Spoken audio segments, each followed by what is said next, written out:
এটা হচ্ছে আলবেনিয়ার স্পেশাল মুসলিম মস্ক।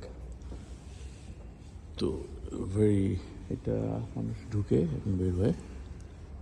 এটা ইমাম খুব সম্ভব করে। আর উপরে স্কাপচারটা খুবই সুন্দর, ছবির মতো। এটা টার্কি স্টাইলের মতো, ইরানি স্টাইলের মতো মনে হচ্ছে।